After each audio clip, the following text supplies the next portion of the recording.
Hello and welcome, dear listeners, to another episode of The Reformed Gamers, the show all about theology, video games, and I'm not gonna lie, Metal Gear Solid 2 is one of the scariest games I've ever played. I'm one of your hosts, Logan. And I am his co-host, Micah. And joining us yet again is Jonathan Sound of the Rain Man himself. Man, welcome back to the show. Thank you for having me. I appreciate it. It's always a pleasure. Man, we were talking about this in the pre-show a little bit. I like this new setup you got with the camera and the angles. You got your mic sitting there. You got your Red Rangers in the background. Batman we saw in the last episode, but like, I see you starting to get creative and like move things around a little bit. Like, I'm feeling like the next time we have you on the show for Metal Gear Solid 3, because it's obviously going to happen at this point, you're going to have like all these RGB things going on, shells with like Funko Pops. It's going to be nuts. I wish, man. I'm gonna have the real Red Ranger, Austin St. John. If he hasn't gotten apprehended by the police, he'll be standing right next. You'll just have him like duct taped, like captive in the corner. Oh man, that would be nuts. Wait a minute, captive? What did he do something? There was a situation regarding a PPP loan fraud that he had gotten wrapped up in, but he's out. He got out shortly after they arrested him. But they like came to his house with like AR-15s. And, Red Ranger, yeah. What are you doing? He looked out the window and said, "It's morphin' time." It was too late, man. They got him. They got him. Zordon forsake him and took his powers, and he couldn't get into the suit. He was like, "Oh no." Alpha's in the corner going, "Aye."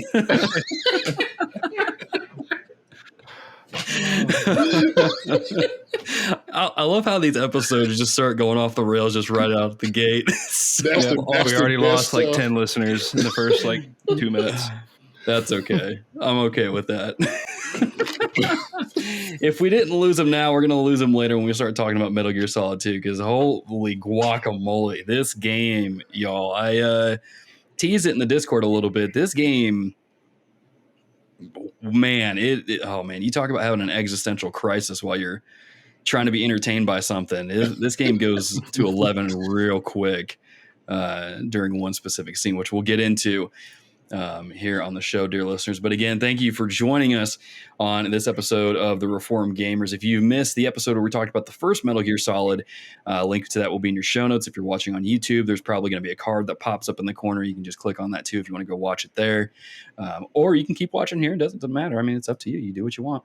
But yeah, we are super excited to be talking about this game. Super excited to be back in the saddle for the recording. Guys, how are y'all doing? I know there's a school starting up. Weather's still a little hot, but how y'all doing? Micah, how's it going over there in your neck of the woods? Yeah, like you said, starting school up. We homeschool our 3 kids, so we are this is the first kind of real week that we got rolling with that. But yeah, like you said, it's still real hot, so hoping for some cooler weather soon. But yeah, just getting back in the groove of things. Like we got like sports and stuff are booting up, along with like just other extracurriculars and stuff. So just a real busy season of life, like I know it is for a lot of people. But yeah, the Lord is good, doing well, and yeah, just staying cool. Jonathan, man, same here. My kids homeschool, so they're starting to get kind of into the swing of things. They just got out of summer camp, which is a cool experience for them. Yeah, man, just getting back into the swing of things myself, man. I found some direction with my YouTube channel, or just kind of content creation, and so I'm really kind of trying to execute things now. Everything is in my head, but you know, now I need to start kind of just doing it and hit record and release it. But I'm essentially going to be kind of documenting my journey on kind of trying to become a musician. So in addition to like releasing music, you know, people will be able to see, you know, what processes I go through, you know, trying to actually do it. So kind of like a reality show, if you will, me just sitting in the same spot every episode. Sure. Yeah. No, that's pretty cool, man. One of the things I like about Brandon Sanderson, he's one of my favorite fantasy authors, is that he does something similar. Like every week he puts out like a weekly update video just talking about like where his progress is on these books, or kind of like what he's been up to, or they'll do like a podcast where he'll be doing Like he'll sign some of the Patreon stuff, or not Patreon stuff, but like the Year of Sanderson stuff that he did on Kickstarter. And then they'll just be talking about a different topic. They did one where they reviewed Doctor Strange and the Multiverse of Madness a couple weeks ago. And I'm like, dude, this is so cool. So I saw you interacting and engaging with Roberto Blake a little bit, and that kind of spurred me to watch a lot more of his YouTube content. And I'm like, oh, I don't have to spend like 8 hours working on a video. I can just do like, okay, quality over quantity or quantity over whatever it is. Now I'm like, all right, fine, I guess I'll get on that then. But funny story, man. I live in North Carolina, and he used to live in the same city I live in. Oh, and cool. We both worked at the mall, but I knew him as Bobby. So he was a real quiet dude, and I would see him in passing. I worked at a pretzel shop. He worked at a bookstore, and I remember a few years ago. Now this was like decades ago. But a few years ago, I was watching YouTube videos, and I was like getting the information, and I didn't really put two and two together. And I looked, I was like, dang, this dude looks familiar. And then it just like hit me, and I was like, whoa. And so I was talking to him on Twitter one time, and I sent him a picture of when I was working at the mall. He was like, whoa, like, he recognized me because I was. Oh, he remembered you. That's awesome. Yeah, I worked at the pretzel shop. And so I was always there. I mean, I pretty much lived there. So yeah, that's cool. That is awesome, man. Yeah, he puts out some really good stuff. If any of you that are watching this or listening to it that are wanting to get into content creation or are in it currently, definitely I'll put a link to his channel as well as Sound of the Rain's channel as in the show notes, so y'all can go check them out. Because, man, I watched his he had a video that he did. It was a live stream, like how to make better thumbnails, and I only watched I skimmed maybe the first hour of it, but already I'm learning so much that I didn't even think about with how you use like color and positioning and all these things in the text. I'm like, I should know all this because I went to college for graphic design, but like that was pre-YouTube. And so the thing about graphic design is it changes like almost every 5 years, it feels like. So I'm really grateful he puts that stuff out because it's super helpful. So yeah, definitely. Yeah, that's pretty dope. That is pretty dope. Speaking of YouTube and all that stuff, dear listeners, if y'all want to check out some new content, we've got some new stuff up on the YouTube channel that I'm going to try and do, be more intentional about getting up on the website as well, because I know there's people over there that aren't connected with the YouTube just yet. And so you'll get that content no matter which platform you're on. There's 2 videos up now. One is I finally did a channel trailer for the TRG YouTube channel. I've been meaning to do that for 2 years. And I finally just sat down, knocked it out, and got it done. It also helps when you find pastors kind of abusing their platform or pulpit to rail against video games in a way that's just, in my opinion, unbiblical and in a tone that hasn't been as cool since 2006 when Mark Driscoll was yelling at people and screaming, who do you think you are? But when you find that stuff, it makes it easy to create a channel trailer because it's like, yeah, this is why TRG exists, because of stuff like this. So that's up there. You can go view it. You can go check it out. And then my review of Lost Odyssey is up there as well. Put it in a new playlist called The Memory Card, which is going to be a new series that I'm going to call where basically I go play retro games, revisit those, take a trip down memory lane, hence the name Memory Card, but also revisiting some of the older games, because when you tend to find like your memory cards of your old systems, you don't know what's on there, and then you put it in, you're looking at it, you're like, oh yeah, I did play Gran Turismo, or I did play Jack and Daxter, so it's one of my shout out to Jonathan Steele, friend of the show. He actually helped me come up with the name. So that's what we're going to call that there. I'll get a few episodes out and then do a trailer for that and then go from there. But it's given me some good ideas. That's all up there on the YouTube channel. Y'all can go check it out. Appreciate just, again, every time I look at the metrics, it's the best it's been in years. And so I just appreciate everybody supporting the channel over there and continuing to watch the stuff, sharing around, do all that stuff. I will say, though, I think I need to go back to comparing everything I played to Persona, because that brought in a ton of views and it made people angry. And I think I need to get back to it, but we'll see. You have to compare everything to Persona. Literally everything. These donuts are better than Persona. What was that thing? Oh, we were talking about. It was that clip of that pastor. I don't even know if he's a real pastor, but a clip of that dude's sermon. So we were in the Discord and we were talking about how, like, you know, I need to do a video reacting to it and be like, is this sermon better than Persona? And so, yeah, we might do that over there, but a lot of fun stuff. As always, you can join us over in the Discord. Links to all that stuff will be in your show notes, so be sure to check that out. We have a lot of fun over there. There's a lot of antics. We have a new rule in the Discord where you can't scroll up in the feeds or you'll get banned. And yes, I am joking, but that is an ongoing joke at the moment because, well, I'll save the inside jokes for later. But let's get into the show with a little bit of what have we been playing. Jonathan, let's kick it to you, man. It seems like what's going on, man? Yeah, man. You doing all right? I hadn't really played anything recently.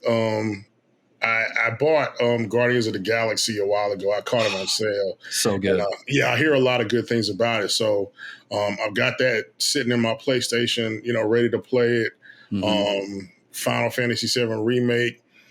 I've been hankering to play a good Batman game, so I'm trying to re-download Arkham Knight. I just got to delete some things off my my PlayStation. But yeah, I hadn't really played anything in a while, but I need a good Batman game. I hear you, man. Have you played Arkham Knight before? Oh yeah. Okay. That's one of those games I told myself I would never delete off of my PlayStation, but you know how that goes. Yeah, you start wanting to play more games, and then it's like, oh, I have to. I'm sorry. You look at it like Thanos looked at Gamora, and you're just like, I'm sorry, little one. You just delete it. Exactly. But so I gotta ask this. I love asking people this question because it always gets people a little nervous when I ask this. But how would you rank the Arkham games?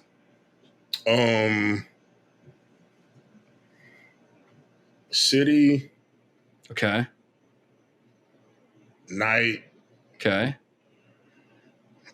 I haven't played Asylum in such a long time, right. So I'll just say Asylum and Origins. But I don't want it to come off like I'm dumping on Origins. Yeah, I personally feel Origins had the best story, and the boss fights were like some boss of the fights are insane.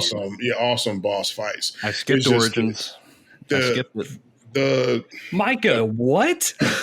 Yeah, I need to go back. And sorry, I know you're in the middle of a thought, Jonathan, but yeah, that's the one I didn't play. Man. There's actually I saw a video yesterday on YouTube. There's rumors. I guess Warner Brothers is wanting to kind of reemerge the Arkham franchise.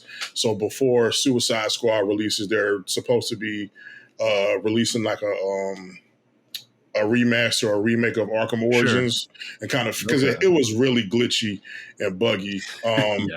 And Warner Brothers Montreal, they did the Batgirl DLC for Arkham Knight. And it's funny because after I found out they did it, and I'm not dissing them or anything like that. I mean, there's, to be totally honest, there's a difference. I can kind of tell a difference when Rocksteady does it, But after I found out Montreal did it, I could feel it. There was like an emptiness in the Batgirl DLC, even though I enjoyed it. Yeah. But the story in Origins was, I mean, if I did it story-wise, I'd probably put Origins number one and Arkham Knight the last one, just because of the kind of the predictability in the story of Arkham Knight. And plus, even to get the actual ending of the game, you have to do all the Riddler stuff. And some of those are just, first of all, there's way too many of them. And second of all, some of them are pretty insane. Because you got to one of them you have to like launch out of the Batmobile and glide around, but it's hard to pull off. Like I remember spending a couple hours on one of them. And so, yeah, it's a whole thing. But, man. Micah, dude, skipped out on Origins. Yeah, no, it's it had that same syndrome that a lot of games had back then. It's like, oh, the trilogy's done, but we want another one, and they just like a lot of companies just pooped out a fourth game, like what's the God of War? Ascension, like that, or like the Gears of War. You know the one I'm talking about. Judgment. Yep, exactly. Like, all that kind of stuff, and it's like, no, cut it out. Just go do something new or whatever. So I kind of gave it that side eye. I was like, no, not for me. But fair enough, I guess. I've heard good things from you and from others that I need to go back and play it. So maybe I will, especially if they come out with some sort of remaster or like collection. I'll grab that bad boy because it's been a while since I've played, especially Asylum. Gosh, it's been a really long time. So I wouldn't mind playing those again anyway.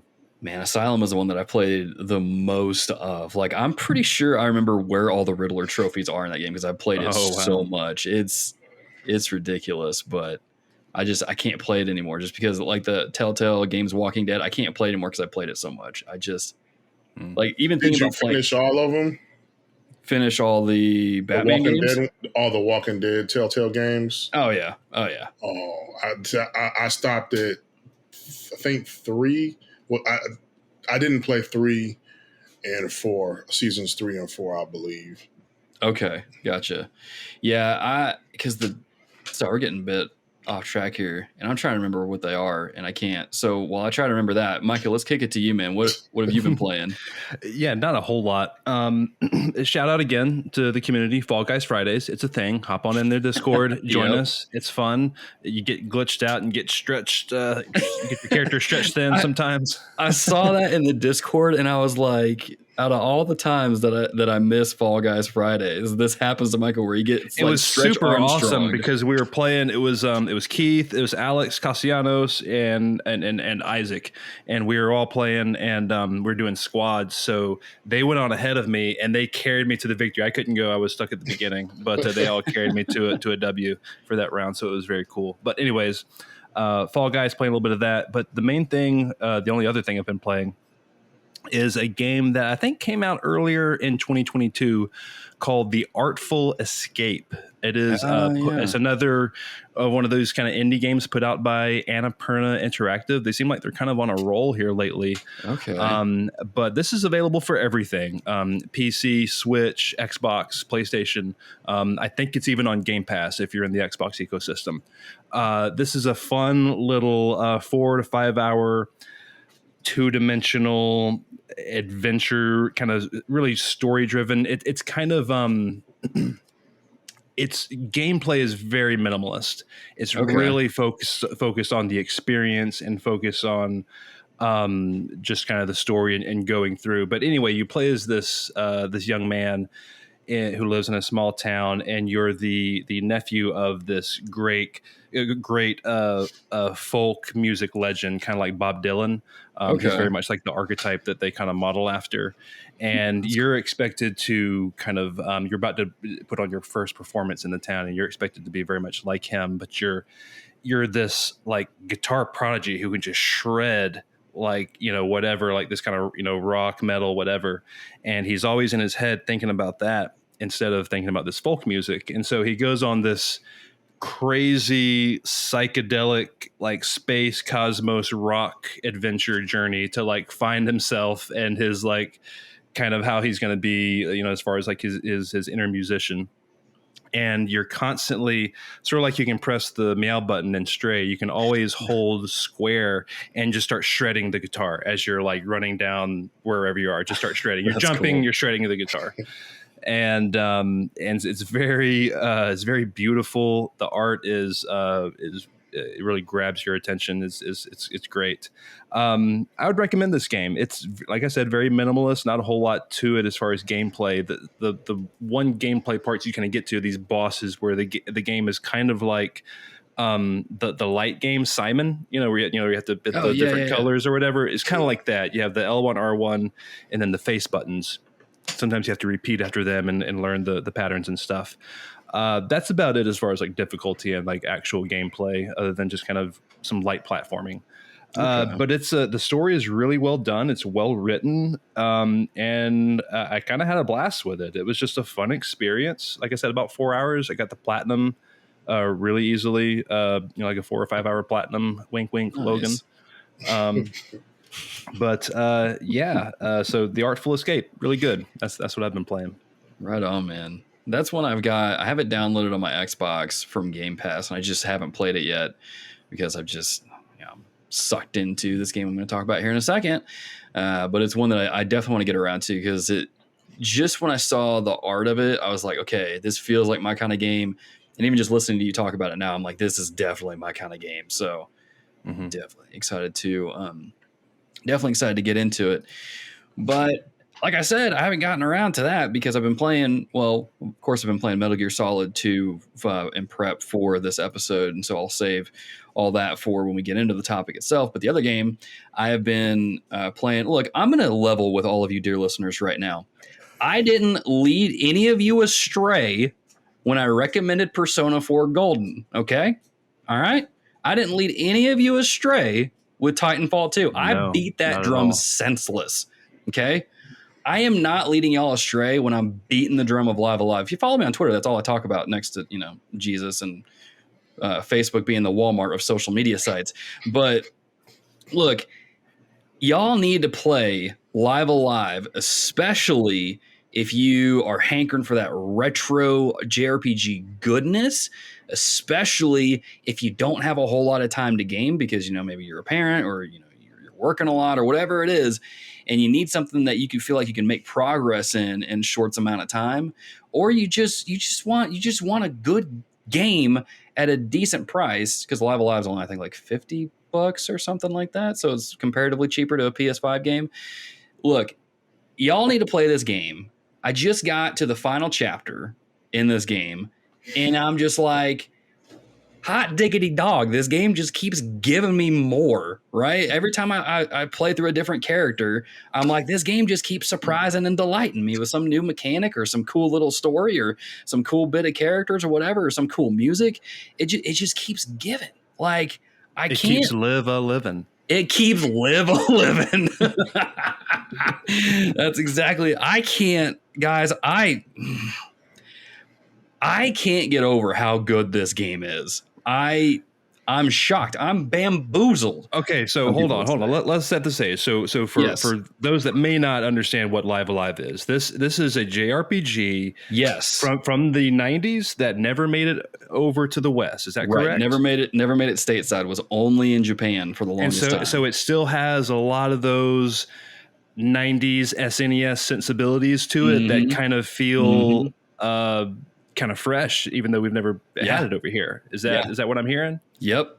And the nice thing about it too is because it was put on, I think, Super Nintendo, so there were some hardware limitations. I guess I should explain this. The game, it is and it isn't connected, and I'm not going to go beyond that because I don't want to ruin it. But you play as 7 different characters. They each have their own storyline. You play through it. It's set in different time periods throughout, the century or whatever you want to call it, and you basically play through it. They all have different mechanics. There's some characters you won't fight a single thing. It's all story based, so if you want to just lay back and enjoy it, you got it. Especially if you like Alien or 2011 A Space Odyssey, that's for you. It's awesome. There's westerns where all you do is fight. There's one where you're a ninja and you're sneaking through, so if you like Tenchu, anybody remember Tenchu? I hope you do, because that was a really good ninja stealth game. Heck yeah. You can that's what you do. You can stealth through the place you're sneaking into, or you can just kill all the guards. It's up to you. Each character you play as is so unique that every time you switch to a different character, it feels fresh. And the best part is, it's not really that hard. The hardest character I've played as is the ninja, because it's just you start off really low level, and as you get further in and you level up more, it gets easier. But the first hour or so is hard. Each character's route, I don't think I've spent more than 2.5 hours on. And so there's 7 characters. You're playing through it. You can grind out experience if you want to. There's some where you kind of have to do that, like with the prehistoric area. I had to do that in that one. It also didn't help that I just totally didn't manage my equipment well, so I was already underleveled. But needless to say, once you do all that, I will spoil this part. Once you do all 7 character routes, it opens up another route. I'm not going to tell you what that one is. I'm just going to tell you, when you think you're done with the game, you're not. And it keeps giving you games, man. It just keeps giving and giving. And it's just. So is this on PS4? It's on Nintendo Switch only for right now. I'm assuming it'll come to PC and Xbox eventually, because that's what Octopath Traveler did. Okay. But it's just. Oh, it's so that sounds cool. It's dope. And each character's route reminds me of a classic retro game. There was one I did, I think it was the Near Future route. It's got so many Earthbound tones that I'm like, dude, this is dope. I'm not the biggest fan of Earthbound, but just seeing how they did that take on that style is cool. The writing between the different scenarios, does it stay consistently good? There's some it's weaker. Like the Western one is just like, it's pretty light, but it fits for that style of genre. So it is what it is. I'm trying to think if there's really I would imagine, sorry to interrupt, Logan. I would imagine that a lot of the localization would be difficult for this kind of game, considering all the different genres they're going for, you know? Yeah.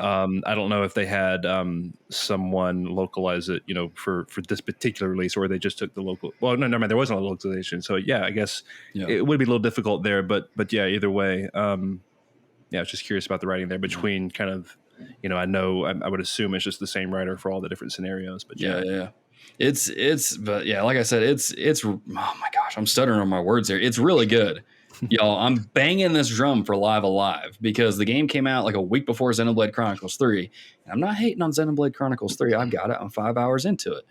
But y'all do not sleep on Live Alive. I plan on doing a video about this, just continuing to beat the drum on this game because I'm at a point where I'm like, I don't want this game to end. That's how much I like it. And so it surprised me because I played the demo, didn't really care for it. And then I tried 2 other characters in there. I'm like, never mind, I'm hooked. And so it seems like a premise that would have been a hit in the West. I don't know the whole story of why it never came over, but that just premise of playing those different scenarios, that seems like that would have worked back then too. I don't know why. Especially since I think we had like Romancing Saga back then where you played as different characters and Saga Frontiers and all that. So oh, this looks cool. My kids have Switches. So I'm gonna have to ask them, can I borrow their? You're about to be like, hey, I'm gonna commandeer these for a week or two just to, you know, get some playtime. But yeah, it's really good, y'all. I understand, like a lot of people probably, you know, if you're working and stuff like that, you're going back to school, whatever, you may not have the time for it, you may not have the money for it. I understand that.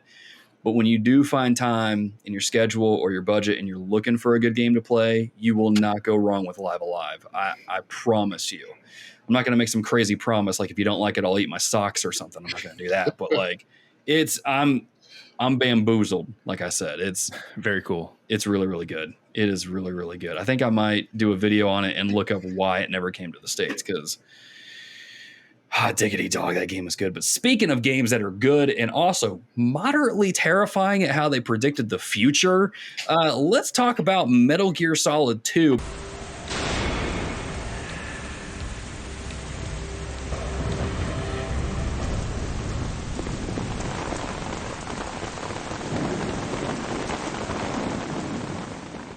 But before we do, a quick reminder to rate and review the show on your podcast app of choice. If you're on YouTube, hit the like button if you like this content. If maybe we made you laugh a little bit at the beginning there, talking about the Red Ranger and all that jazz.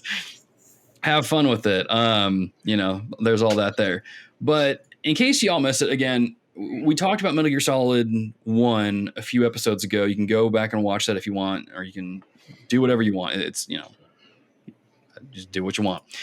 Or maybe you can't do what you want. I don't know. Metal Gear Solid 2 made me have an existential crisis where I'm like, are the choices I'm making actually my own choices? Or like, what's going on? That's a precursor to what we're going to be talking about because that's how deep this game goes. And before I get into that, in case you're new to the show, typically what we do on these deep dives of the games, we'll have a section where it's spoiler free. Although I think we've kind of spoiled a couple of things about it. But again, if you play Metal Gear Solid 2 for the first time, you're not going to understand anything. So it's fine. So we do some spoiler-free stuff before we get into it. But before we get into the spoiler stuff, I will warn you as best as I can if I remember. If not, Skinner, as always, looking out for the listeners, will put a spoiler warning up for you there. But before we get into the game, something I want to do differently with these episodes is, if at all possible, when we do the story synopsis of the games, is I want to read what's on the back of the box. Because that, I think, will give us a really good context of what the game is and what they were trying to do in terms of the marketing. And especially with this game, this whole game is based on misinformation from the get-go.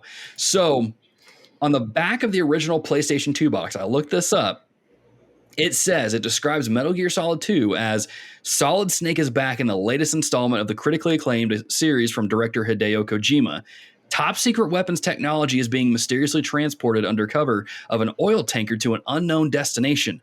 Armed with an arsenal of new weapons, supplies, and stealth maneuvers, it's up to Snake to infiltrate the transport and keep this deadly weapon of mass destruction from falling into the wrong hands. Now, I'm going to say this. Some may consider this a spoiler. I don't consider it a spoiler. That is not the entire game. There's more than meets the eye to this game. Insert a Transformers audio clip there for me, Skinner. The Transformers! Please make it happen. So that's how the game is described on the back of the box. You get the game, all that stuff. That's where it is. Now, I'm going to talk about some things here in the development history stuff. A few things here may be considered spoilers, so I'm going to go ahead and throw the spoiler thing out now in case you don't want to know anything about it. Red alert, right from the start. I'm just going to say it here. So if you don't want anything spoiled, go play Metal Gear Solid 2 or watch a video. There's a few videos I'll link to in your show notes, so you can go check that out as well. Or if you just want to watch a playthrough, you can do that as well. I was going to say you could go play the game, but you can't because the Metal Gear Solid HD collections are still delisted. So the only way you can play this game is by obtaining a PS2 copy. Or if you have a PS3, you can play the Legacy Collection and play it on there. But we'll get into that a little bit later. So all that to say, I've given you enough time. If you don't want any bit spoiled of this game, even though it came out in 2008 or so, I'll get into that too. 2001. 2001, thank you. I don't know where I got 2008 from. Dude, we're old. Let's get into some development highlights. So let's start off with this. So the original design document for Metal Gear Solid 2 was started in November 1998. For a good frame of reference, Metal Gear Solid 1 released in September of 1998. So Kojima started working on the design document in November 1998 and was completed in January of 1999, just a few months later. Dude was busy. Now, this game, it's so fascinating when you research some of these games, specifically Kojima's games, because you find out that this game was originally going to be called Metal Gear Solid 3 to symbolize Manhattan's 3 tallest skyscrapers.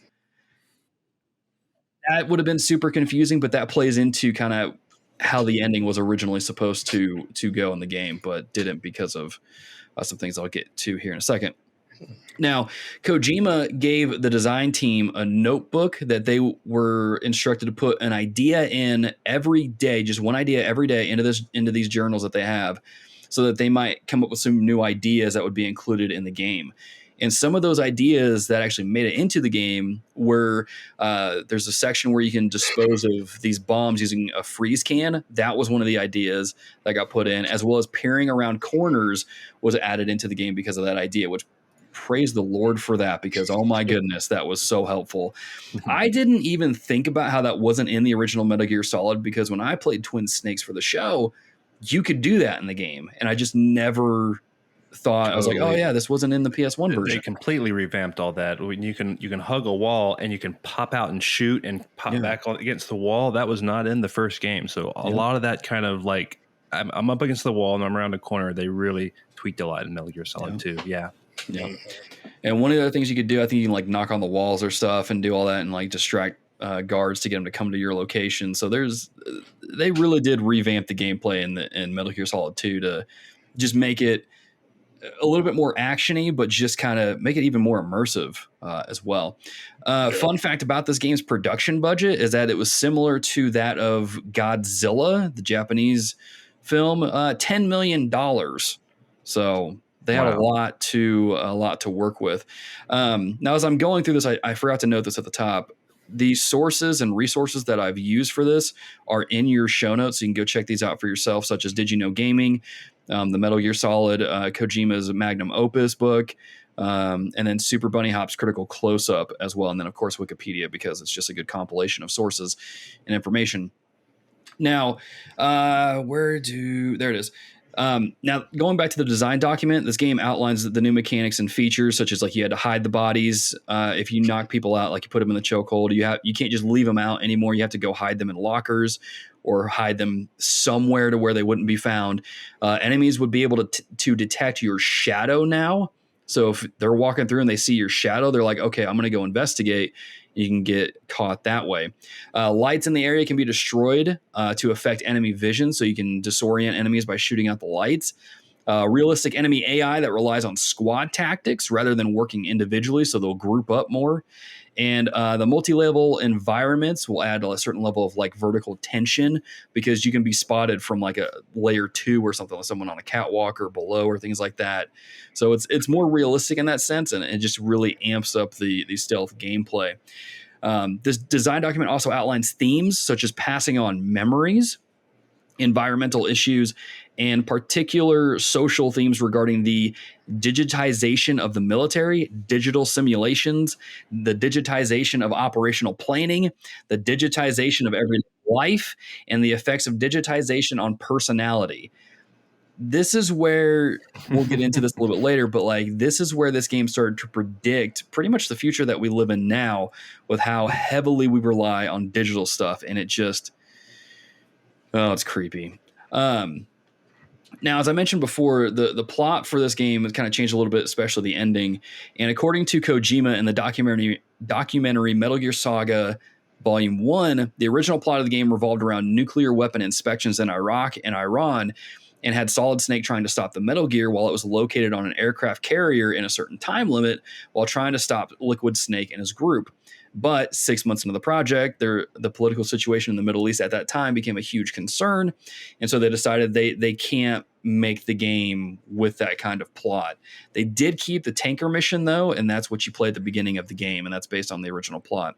The ending of the game saw Arsenal gear arrive in Manhattan and knock down one of the towers, I think, and displace the Statue of Liberty. But because of the events of 9/11, they changed that and removed some things out of the game. You still wind up in New York, but they changed some things around because they didn't want to be disrespectful of those who lost people in the World Trade Center, which I'm glad they did that, because that could easily go sideways. And so they changed that to not offend anybody. Now, in order to give the player a different, more reverent perspective of Solid, they made Raign. And so that's who you actually play as in the second half of the game. You finish the tanker mission, and then boom, you play as Raign. And so they did that so you would kind of get a different look at Solid Snake and kind of the legendary character that he is. And I think it's effective, but we'll get into that here in a little bit. But speaking of the two, the game had homages to a ton of different movies, such as 2001: A Space Odyssey. The name of the oil tanker is the name of the ship in A Space Odyssey. I think it's called Discovery. It had homages to Terminator. When Solid Snake lands on the oil tanker, he has electricity coming around him, and he's in a similar pose as Arnold Schwarzenegger is when he arrives from the future to go rescue John Connor. And Snake and Raiden, this is the weirdest part. Snake and Raiden were meant to imitate Godzilla and King Kong because Snake is kind of like man-made, and so he just kind of exists to protect humanity from Metal Gear. And then Raiden was meant to imitate King Kong because he got lured to the city by a woman and was fighting on top of a skyscraper. What? I didn't know that one. Kojima, man. Here's the thing. Snake's alias, Iroquois Pliskin, is a reference to Snake Plissken from Escape from New York. And so that's another fun one there. Again, all this stuff is from Did You Know Gaming and some of the links, so you guys can go check this out for yourself. The Godzilla King Kong one kind of blew my mind a little bit, because I'm like, now I see it, but I don't know if that's just coincidental or whatever. But anyway, this game released stateside on November 13th, 2001, where it sold 500,000 units within the first 2 days, totaling 680,000 after 5 days in the States. And by the end of the month, it had sold 1.8 million units. So needless to say, it was a heavy seller. Metal Gear Solid 2 is one of the highest rated games on Metacritic currently, and is still the highest rated exclusive on PlayStation 2. I didn't get a chance to double check that before the recording this episode, so that may not still be true. However, it's probably still up there. The game was incredibly divisive at release for both the surprise switch of the main character to Raiden halfway through and its deep, complex plot that had some critics going so far as to say it was incomprehensible. We'll get into that a little bit later on. The game had a few different releases after the initial one, there was a kind of extra bonus edition called Metal Gear Solid 2 Substance. That was an expanded edition that released on the OG Xbox, Windows PC, and PS2 that included changes from the Japanese and European versions, such as Boss Rush, Casting Theater, European Extreme Mode, which I'm not sure what that is, and the ability to start either on the tanker or plant chapter, so you can start wherever you want between those two. And it had 350 VR missions added into the game. It also added Snake Tales, which gives you 5 story-based missions featuring Solid Snake as the character. And exclusive to the PS2 version was a skateboarding mini game.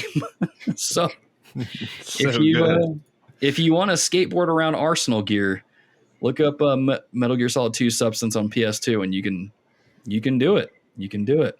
There was also an HD edition of this game that was released in 2001 for PS3, Xbox 360, and then the following year in 2012 on the PlayStation Vita. It increased the resolution to 720p and gave it a 16:9 ratio. It added trophies and achievements, but for some reason it removed the skateboarding minigame.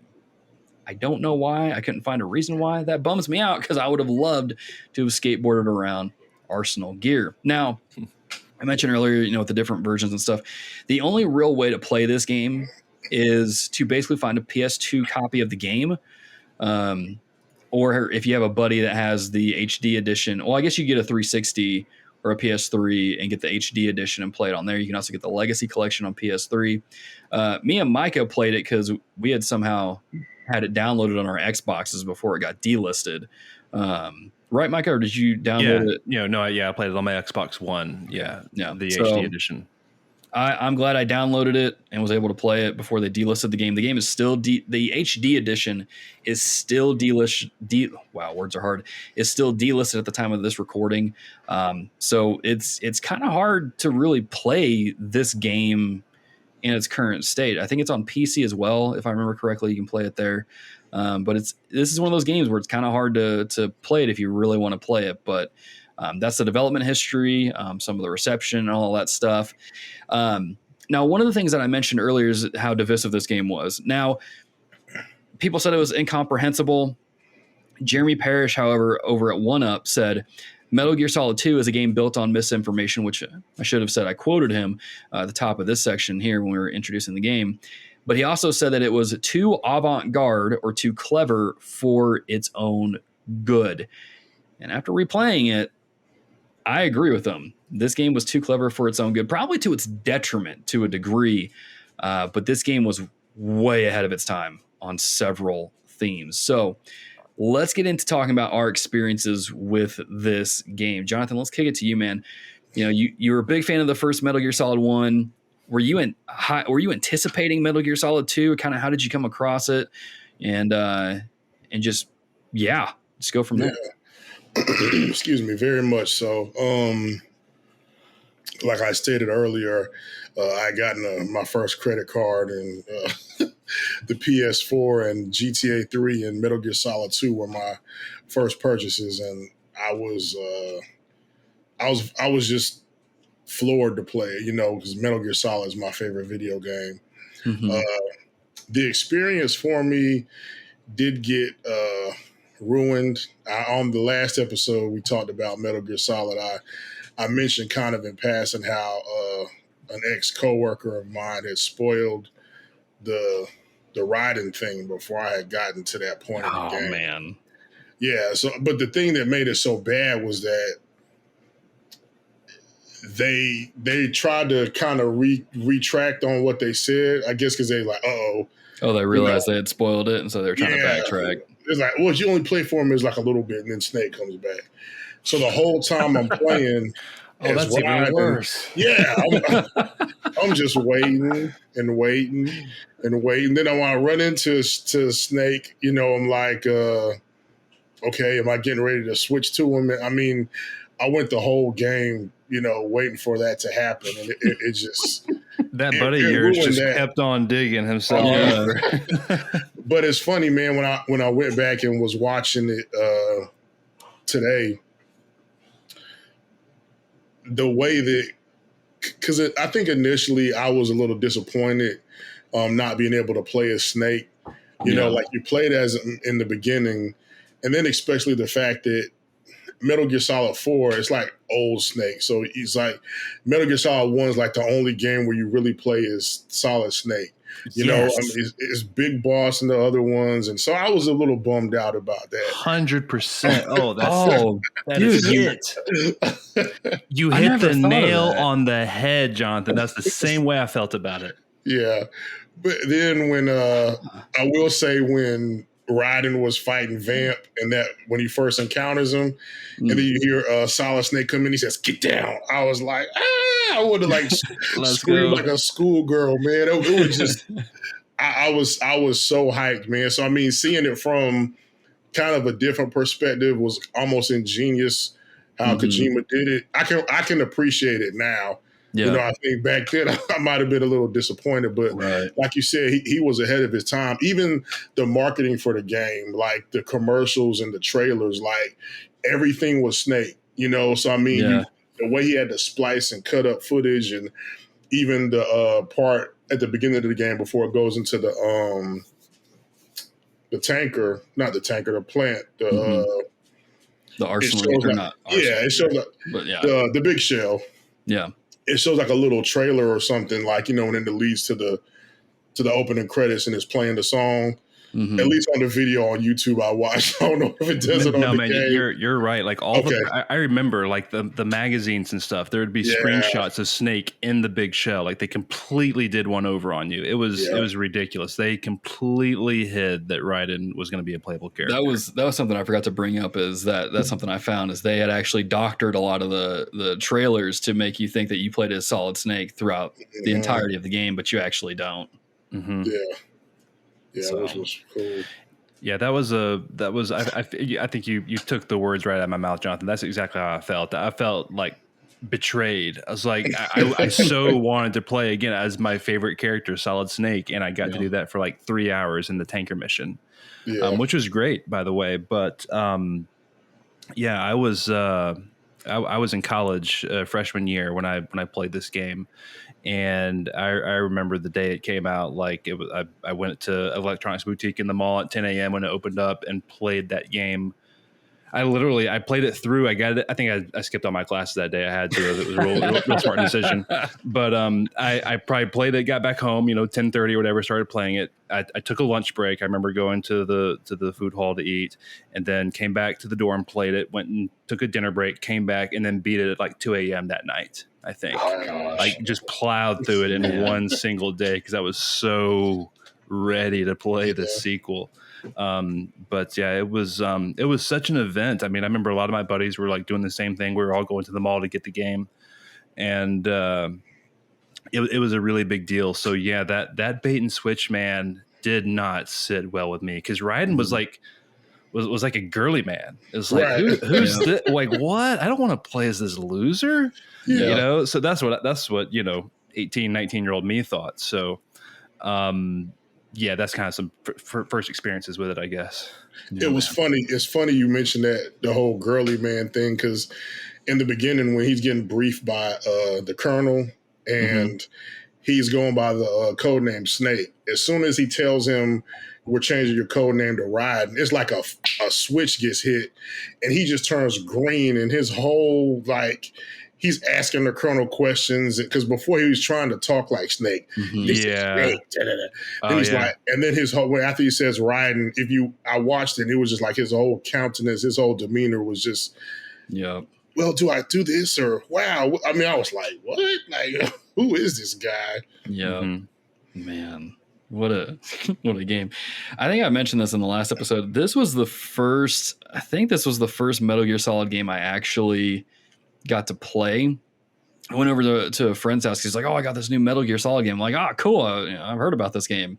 And we played it, and we were both just kind of like, dang, this is a long cutscene with Snake getting onto the tanker. And we're just like, man, this is really long. And then we finally started playing. We're like, oh, this is kind of hard. This game kind of sucks. And that's just what we thought, because it's too complicated for our baby brains at that time. And so I just, never played it. And then I didn't really get to play this game until it was years ago when Adam got his a PS3, and he was playing through the Metal Gear Solid games. And those who have listened to the show a long time remember Adam. They remember us getting the PS3 and talking about Metal Gear Solid. Yeah. And I got a PS3 and picked up the Legacy Collection and played it on there. And so I had known about the character switch, so it didn't really bother me too much. I will agree, Raiden is a really weird character at first, but I was so far removed that I knew what Raiden became in Metal Gear Solid 4. So I was like, whatever, this guy's going to be dope at some point. So this is clearly his origin story. I'm fine with kind of seeing it. But I'll be honest with you guys, this game scared the crap out of me closer to the end when it started. It felt like the game was just breaking, and it just, again, I'm not superstitious, but I'm a little stitious. And I thought the game was like actually becoming self-aware, and it scared me, man. Dude, I've got it right here. I got it right here, Logan. You're talking about when Raiden, you're playing and you're trying to get out of Arsenal and you're completely naked. And yeah, that's a thing. And so that's the first kind of setting the stage there. And so you start getting these communications from Colonel Campbell. And one of them is like, honestly, though, you've played the game for a long time. Yeah. Don't you have anything else to do with your time? Right now. Yeah. I was like, whoa. Because again, like we talked about this in the last episode, when I fought Psycho Mantis for the first time, I was like, oh, I see you like to play a lot of Super Smash Brothers Melee. I'm like, oh my gosh, the game's reading my mind. I'm scared. It was one of those moments again where I'm like, I'm going to shut this game off because I'm terrified. Now it's like the game is looking into my soul. And I forgot to bring this up. Alex Castellanos wrote in, writing about his experience. Again, you can write in to the show over on Patreon. When he was talking about the game, he said that this was one of 2 games that he purchased with his PlayStation 2 in 2002, the other one being Ape Escape 2. And he was so excited to play as one of his favorite characters in video games, Solid Snake, which so many people were. Needless to say, he was a little surprised by the bait and switch. He had heard rumblings of another playable character. But by the end of the game, he was blown away by what Metal Gear Solid and Hideo Kojima brought to the table. Definitely one of the greats. And man, like, I'll say this, like at the end of, because when I first played the game, I was so confused at what was going on. They were talking about the Lale Lule Lo. They were talking about the Patriots. They were talking about just all these things. I'm like, what the heck is going on in this game? I'm so confused right now. Like, but at the same time, this is super cool. Like Metal Gear Solid 2, I can see why it was divisive for a lot of reasons, the bait and switch, the convoluted plot, because even I was left conflicted by the end of the game. But at that point, I was like, this game is still so dang cool. I want to keep playing.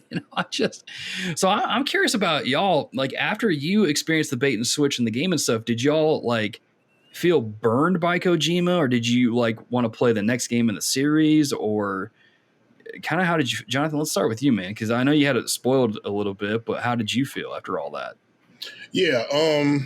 So I really love how it kind of picked up, like even a lot of Ocelot's dialogue in the tanker mission. He was, saying things that he said in the end credit scene, Mr. President, like when he was talking to Solidus and stuff like that. So for me, this game really solidified, no pun intended, Ocelot is a beast. I mean, because you kind of got that feeling at the end of the first one, but you just saw how much of a hand he had in everything in this one. And I was just like, man, he is... I love Ocelot. He's one of my favorite characters in the series.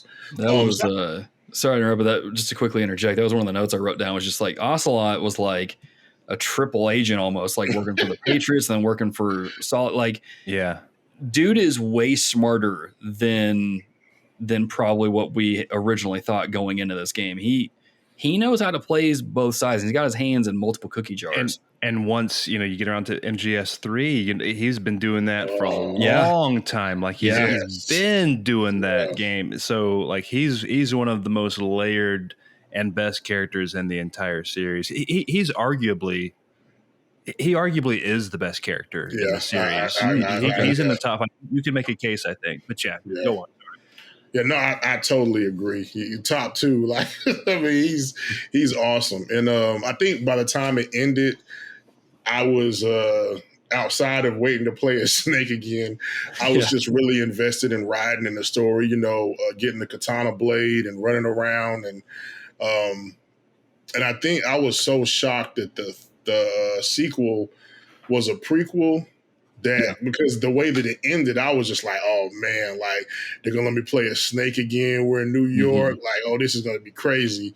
And then when I find out, I mean, they tried to kind of hide it, but you could kind of tell that you were going to be playing this big boss if you just kind of read between the lines. So, but I enjoy. I can't really remember exactly how I felt, but I do remember I enjoyed it because it's a game I played like multiple times. I mean, especially with the depths of the mechanics, like, dragging them in lockers, shooting lights out.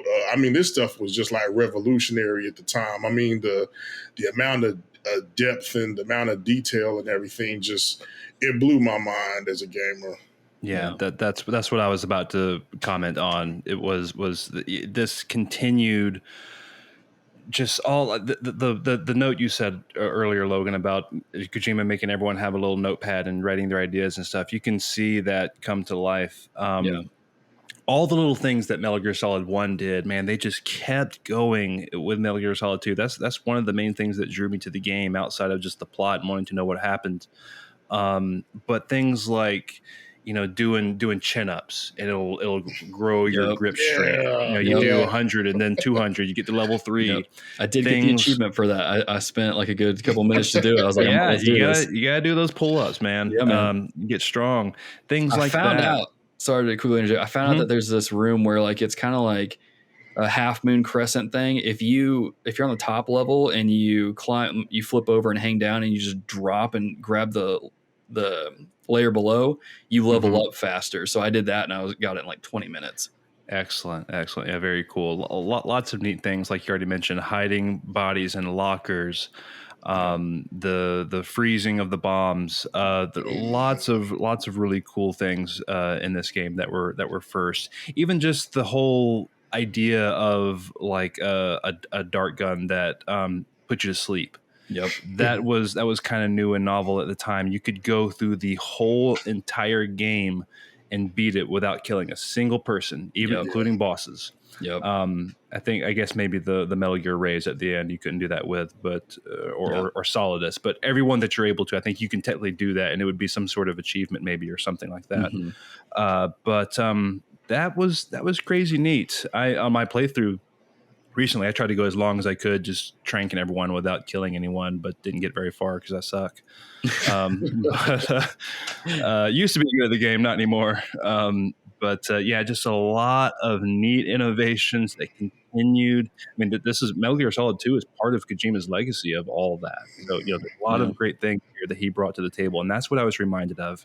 Logan, I think I told you before Jonathan hopped on the recording, was that coming back to Metal Gear Solid 2 again. This was my least favorite of the four. 2 was my least favorite one, and replaying it, I think that is still probably true, but it's way better than I remember, and it's because of all those little details that I just forgot that were really good. The part where you're playing as Raiden on the big shell, and you have a PSG-1 sniper rifle, and you have to take out all the bombs across the wall. Things like that. Like there's one behind the flag. Just little things like that. It's just that's cool stuff. So those are just peppered all over the place, and of course the plot is what it is, and we can kind of open up that conversation to where it goes there maybe. But what drew me to it was that I wanted to see where the story went, but then also just that patented those Kojima mechanics and the formula he brings to it. I was just eager for more of that, and this game really delivered in that department. Yeah.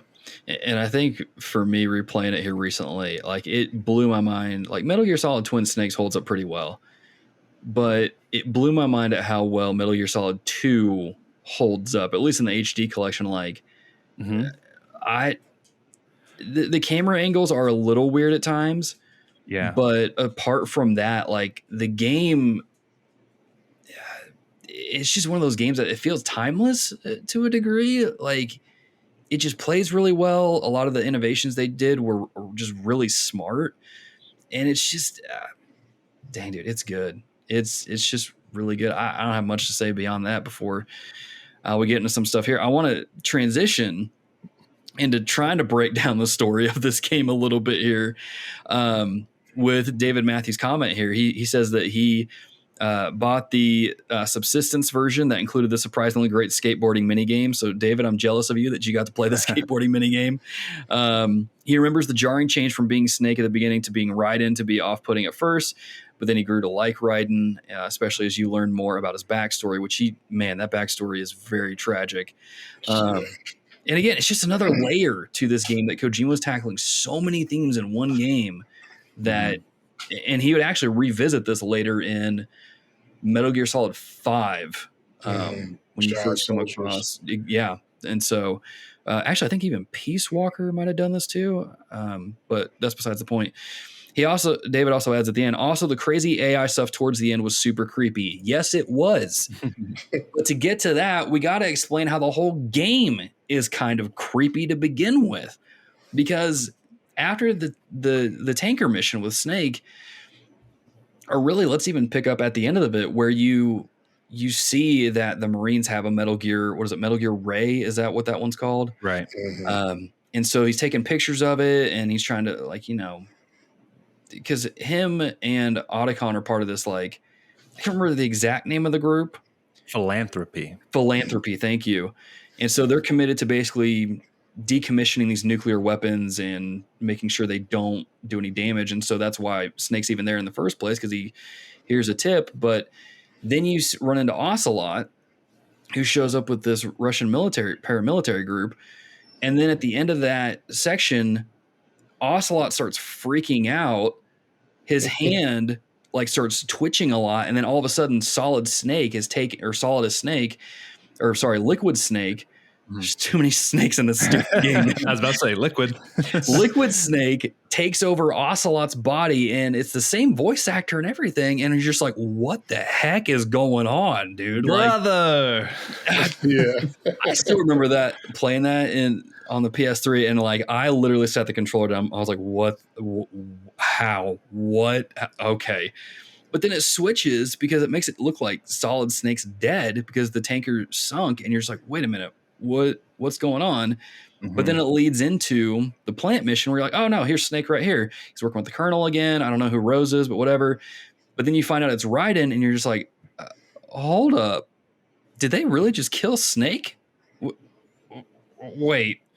The game's jarring as all get out. But what's even more jarring is as you play through the plant mission, you're like, a lot of this feels familiar in a weird way. You show up at the start of the mission, swimming in. You have the bodysuit. You have the face mask thing. You're sneaking into the plant using an elevator too. You're trying to avoid detection. There's a ninja. A lot of it is very similar, if not almost identical, to Shadow Moses in the first game.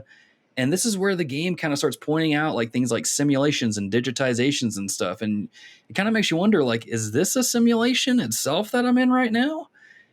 And it just gets crazier from there. So let's kind of talk about that a little bit with how the game is set up for the most part with the big shell section, the way that it leads into basically being a Solid Snake simulation to a degree, or so they say.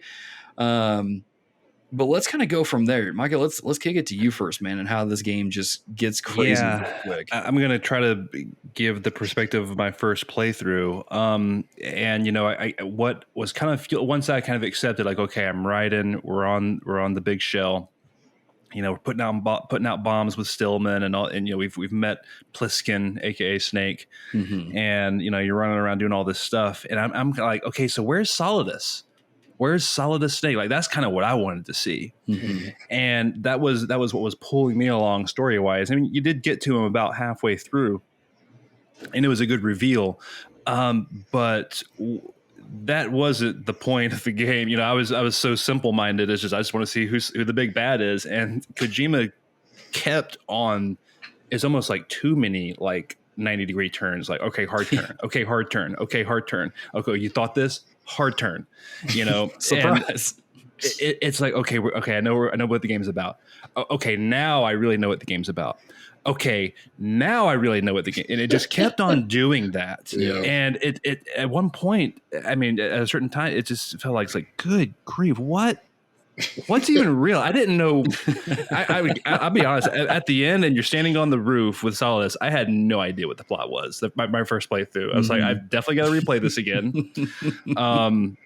How many twists did we just take to get here? I thought it was the S3 was the Solid Snake simulation. No, it was this. So, man, it just was a complete mind warp. You know, but if I had played it as a 40-year-old man, maybe I would have gotten it perfectly fine. But as an 18-year-old lad, man, it was I had never witnessed any sort of fiction like that before. Certainly not in a video game. So replaying it again just the other, like last week, again, this was the first time I'd replayed it in a decade, maybe a while.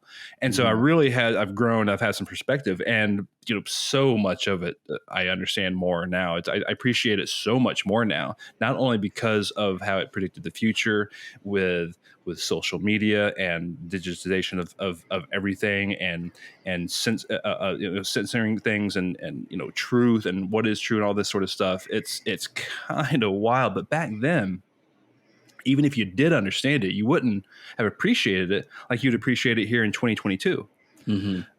Or anytime, after all this has kind of started. But even especially here in the recent years, it keeps becoming more true as time goes on. It's like in 2011, when Jeremy Parrish was writing for 1UP, that thing you pulled out there, or maybe I'm pulling the wrong thing. Anyway, someone said something you wrote it was written in 2011. Oh, yeah. How it predicted the future. But now here we are, 11 years after that, and it's like, no, it's still even more true now. So it's just, this is the one, if Metal Gear Solid 1 didn't do it, this is the game that really, like, Kojima is solidified himself as a maestro of video games, and just someone that demands attention. Someone that you could consider, you could have a conversation about this now, and he may not even appear on there, but he would be considered, like, who would you put on the Mount Rushmore of video games? And his name would start to be in the conversation, So, man, I just didn't fully appreciate it back then. I don't know if many of us did. But in the moment, there again, going back to my first playthrough, I was just, I think I understood probably 75-80% of it. Yeah. But there's a good bit I was like, I got to replay this like ASAP. And I did. Yeah. But it was so many turns where you thought you knew what was happening. It's like, nope, now this is happening. Yeah. And it almost got exhausting. It was almost like just so much exposition and so much. And what real quick, sorry, I'm kind of rambling, but a complaint I was leveraging to you earlier, Logan, before we started was, you have like a long 8-10 minute codec conversation, and then you walk 2 steps and you have another 8 to 10 minute codec conversation, and man, that pacing just killed it sometimes. It's a lot. There's a lot. This game gives you a ton of information, and it's just, it really is a lot. It's kind of overwhelming, and it kind of makes you wonder, like, maybe not wonder, but it puts you literally in Raiden's shoes too, because he probably feels the same way. Like, what the heck is going on? I thought this was one thing, but now it's these 10 other things going on. If you stripped away all the cutscenes and all the codec conversations and just had the gameplay elements, you have a scenario after scenario that's really well thought out. Okay, I got to get my costume so I can and get the right AK weapon so I can sneak into this certain section. Like all these very well thought out scenarios that are really cool gameplay wise, all very different. You're hardly ever doing something that feels like the last gameplay section. So the game at its core is really well made and well designed. But the pacing, I think, is just hurt a lot by, man, like my Xbox kept falling asleep. Like the TV was dim because the cutscenes were so long. And like, no joke, like that happened multiple times. I had to move the analog stick or something.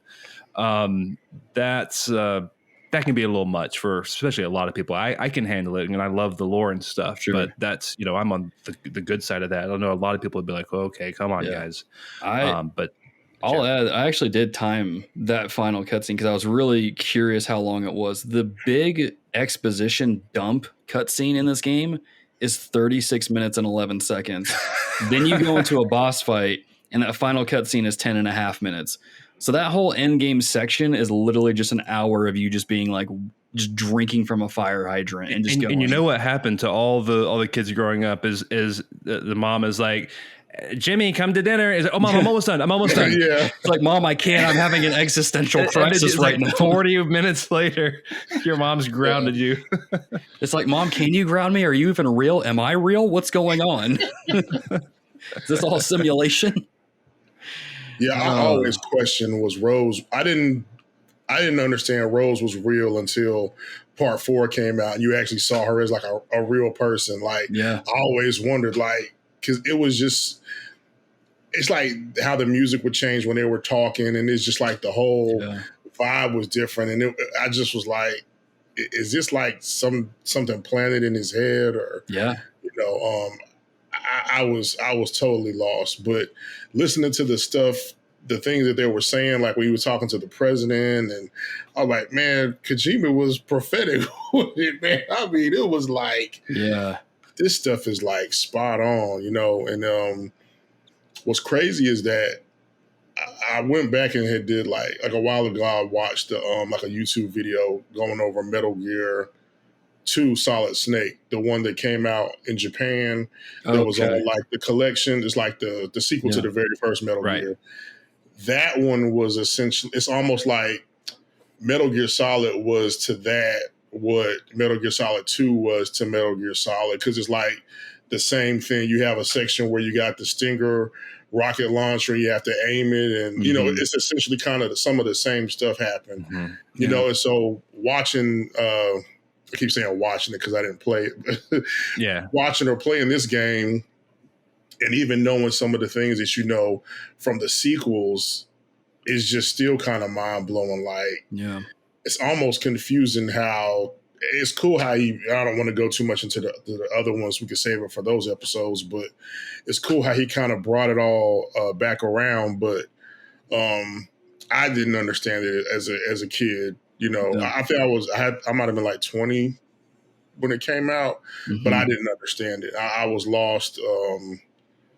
But I just remember, especially the part where he started speaking the gibberish and I was like, I thought like my PlayStation was breaking, or I thought I was going to do something like the old X-Men game on Sega Genesis, where like the screen goes crazy. You have to hit the reset button and the game comes back on. But I honestly, man, I think Michael pretty much covered a bunch of how I thought and felt. So I mean, yeah. So let me see if I can unpack this a little bit here, because we do get a lot of information. We get introduced to a lot of different concepts in this game. One of the things that we get introduced to in Metal Gear Solid 2 is the Patriots, who are essentially kind of like an Illuminati group that have been in the shadows controlling a lot of different things across the world. And they are realizing that information is becoming just so flooded across both real world landscapes, digital landscapes. And what they want to do is use the arsenal gear to control information, to control the flow of information. And essentially they say they want to create context around truth, but really what they want to do is silence things that they don't like and send out like what they consider to be truthful, because again, they're this group that has had control over really just the world for decades. And that's kind of why the game goes back in time in Metal Gear Solid 3 to kind of get you some of the grassroots of some of that stuff. But that's essentially what they want to do. That's what Arsenal Gear is for. And Raiden's role in it, to a degree, you see that at first he's kind of put on this mission to go through this Solid Snake simulation to become a replica of Solid Snake, so people can use, or so they can use him for their goals, because at the time they thought Solid Snake was dead, but they say at the end that they didn't plan for Solid Snake actually showing up during the simulation. So that threw everything out of whack. And as much as they tried to maintain control, they couldn't do it. But what Solid Snake is trying to do is, and I think Solid Snake is trying to do this, or maybe it's Solidus Snake that's trying to do it, but they're trying to hack into this AI to get this logbook of all the Patriots and who they are, and to try to either blackmail them or go after them. And that becomes a whole thing when the AI starts breaking down in the game. And that's when, you start getting those messages where the colonel's like, Raign, shut the game off right now, because the AI is becoming self-aware, and they know that if you keep playing the game, this AI is going to be destroyed. It's not going to go well for it. And so it's crazy. And then I don't know. I think in this game, you just hear about the Lale Lulelo, but you don't really learn more about them until Metal Gear Solid 3, if I remember correctly. But that's a very watered down version of my understanding of what Metal Gear Solid was good. is. Was it? That was a really good. Yeah, I found myself as you're talking about that, I found myself sympathizing with Solidus Snake's plight. Mm-hmm. He was like, no, the Patriots are controlling information and that's bad, and let's shut that down. And I was like, yeah, let's shut that down. Yeah. I'm with you. I'll join you, Solidus Snake. Game over. Yeah. Right. You go and fight him, you're standing there like, no, this is a good mission. You just, continue. Yeah, but it was so many different interested parties with their own agenda. And the one thing that the cool thing is that Otacon and Snake showed up, that they didn't, that the Patriots didn't plan for, that all these people that had been planning and scheming, that was the one wrench in the whole thing. But Raign was basically sent in to take out Solidus, because Solidus was a problem for the Patriots. I mean, this whole S3 thing, Solid Snake simulation, he just was sent in to kill Solidus. That's all it was. Yeah. But and that's where a lot of the existential themes come from, because Raiden's like, are the choices you making even your own at that point? And what's interesting is that I didn't think about this until I went back and was like reviewing some of the notes and research and stuff. At the beginning of the plant mission, the colonel tells Raign that they took all of his blood out of his body and recirculated back in like nano machine type fluid, and that he would get his blood back at the end of the mission. So even all that, it's like, was Raign ever really in control at all? Like, who was really in control at this point, And so, it's crazy at how subtle some of these themes are, and how Kojima kind of was giving you hints along the way, but none of it made sense until the end of the game. It just, it's wild. I thought it was cool. This is at least how I perceived it when Raign was talking to Pliskin, and he was saying how he had done all these VR missions. Yeah. The footage it showed was from the VR missions on PS1. Yeah. So I assume that when you're playing that game, that's actually Raign doing the VR training stuff. Yeah, I mean, because the way that Kojima, his brain works, he would probably think of it or, view it as such. Yeah. What's interesting is you bring that up, and that just reminded me of something as I was researching for the game, is that there's even a theory out there that states that the tanker mission is like, you play as Snake, but you're actually Raign playing a VR simulation of that mission. And so I don't remember all the details for it. I think it's on Did You Know Gaming. You guys will have to go look it up. I don't know if I buy that one. See, that's where I'm a little confused by it, because they did mention like later in the game, you see scenes from that tanker mission, but they're different than what you played through.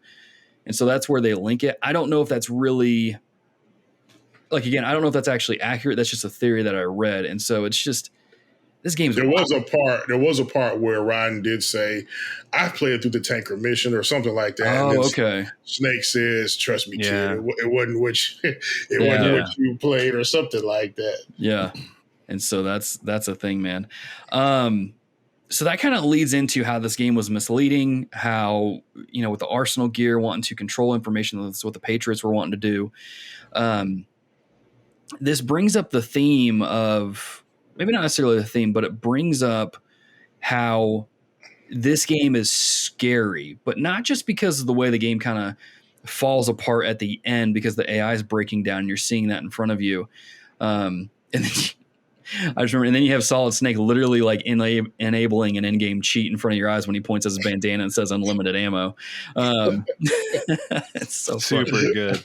But gosh, I love that scene so much. But this game is, the Patriots are trying to control information. And Micah, you referenced